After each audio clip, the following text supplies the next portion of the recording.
এয়া হল নলবাৰী জিলাৰ বৰক্ষেত্ৰী ৰাজচক্ৰৰ অন্তৰ্গত বাকৰিকুছিত উচ্ছেদ অভিযান।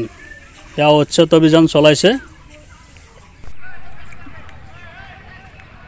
মই আহিছোঁ নলবাৰী জিলাৰ বৰক্ষেত্ৰী ৰাজচক্ৰৰ অন্তৰ্গত বাকৰিকুছিত উচ্ছেদ চলাই আছে 452 বিঘা।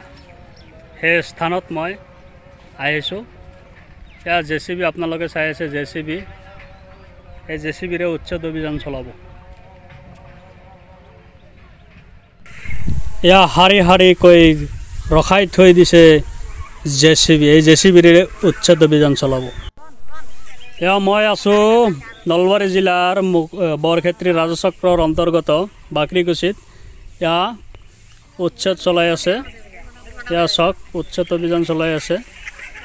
আৰু ইয়া হল প্ৰাথমিক বিদ্যালয়। মই আছোঁ বাকৰিকুছিত। এইখন হল সূৰ্যবানু প্ৰাথমিক বিদ্যালয়। 1981 চনত স্থাপিত হৈছে। আৰু এই স্কুলখনক ভাঙা নাই আৰু বাকী চব ভাঙি দিছে। এয়া ৰাইজৰ আৱেগ অনুভূতি।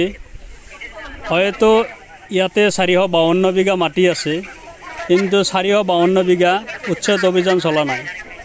82 বিঘাত মানুহ 82 বিঘা মাটিত 93 ঘৰে বসতি কৰি আছিল, আজি প্ৰায় 30 বছৰ 35 বছৰ আগৰ পৰা। কিন্তু এইখিনি জাগা উচ্ছেদ কৰিছে, বাকীখিনি জাগা উচ্ছেদ কৰা নাই। এইটোৱে ৰাইজৰ আৱেগ। আৰু ৰাইজসকলে মানে কৈছে চৰকাৰী মাটি চৰকাৰৰ প্ৰয়োজন হৈছে, ভাঙিছে, আমাৰ ক'বলগীয়া নাই, আমাক সংস্থাপিত কৰিব লাগিছিল। আৰু এই বাৰিষাৰ মাজত পানী, চাৰে চাইডে পানী, এই পানীৰ মাজত উচ্ছেদ অভিযান চলাইছে। মানৱতাৰ খাতিৰত এই বাৰিষা মাহত, বাৰিষাৰ দিনত উচ্ছেদ অভিযান চলাব নালাগিছিল বুলি বহুতে কান্দি কান্দি মানে ভাগৰি গৈছে। হয়তো খৰালি মাহত যদি উচ্ছেদ চলালক হয়, বহুত কিবা জাগাত সংস্থাপিত হ'ব পাৰিলে হয়। তথাপি চৰকাৰৰ ওচৰত অনুৰোধ জনাইছে যাতে এখেতসকলক মানে সংস্থাপন দিয়ে, ক'ৰবাত 1 কঠা মাটি হ'লেও যাতে সংস্থাপন দিয়ে, এইটো ৰাইজৰ আবেদন। লগতে চৰকাৰৰ প্ৰতি মোৰ আবেদন, ইয়াতে সৰু সৰু বাচ্চা ল'ৰা ছোৱালী, স্কুলত যোৱা ল'ৰা ছোৱালী বহুতে আছে, ঘৰ চৰ নাই। এই বৰষুণৰ বতৰত আপোনালোকে চৰকাৰৰ ফালৰ পৰা যদি অলপ সহায় সহযোগ কৰে, খাদ্যৰ ফালৰ পৰাই হওক, তিৰপল চিৰপল হওক, পানীৰ ব্যৱস্থা কৰি দিব পাৰে যদি। আৰু মই মোৰ দৰ্শকসকলকো অনুৰোধ জনাইছোঁ, যদি কোনোবাৰ সেনেকুৱা সক্ষম আছে, কিছুমানে হয়তো তিৰপল, পানীৰ যোগান, খাদ্যৰ মানে যোগান যদি ধৰিবলৈ ইচ্ছা আছে কাৰোবাৰ, আপোনালোকে আগবাঢ়ি আহিব। নলবাৰী জিলাৰ বৰক্ষেত্ৰী ৰাজচক্ৰৰ অন্তৰ্গত বাকৰিকুছিত বহুতো খাদ্য সামগ্ৰীৰ কাৰণে নাটনি হৈ গৈছে মানুহৰ।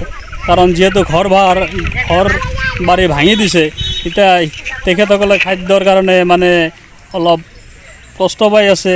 হয়তো ৰাতি কেনেকৈ থাকিব, তেখেতসকলৰ অলপ তিৰপলৰ প্ৰয়োজন হ'ব। যদি সেনেকুৱা মানৱ দৰদী মানুহ আছে, দল সংগঠন আছে, আপোনালোকে আগবাঢ়ি আহিব। ইয়াতে আপোনালোকে সহায় সহযোগ কৰিব বুলি মোৰ ফালৰ পৰা অনুৰোধ থাকিল। আৰু চৰকাৰৰ ফালৰ পৰাও সহায় সহযোগ কৰিবলৈ মই অনুৰোধ জনাইছোঁ।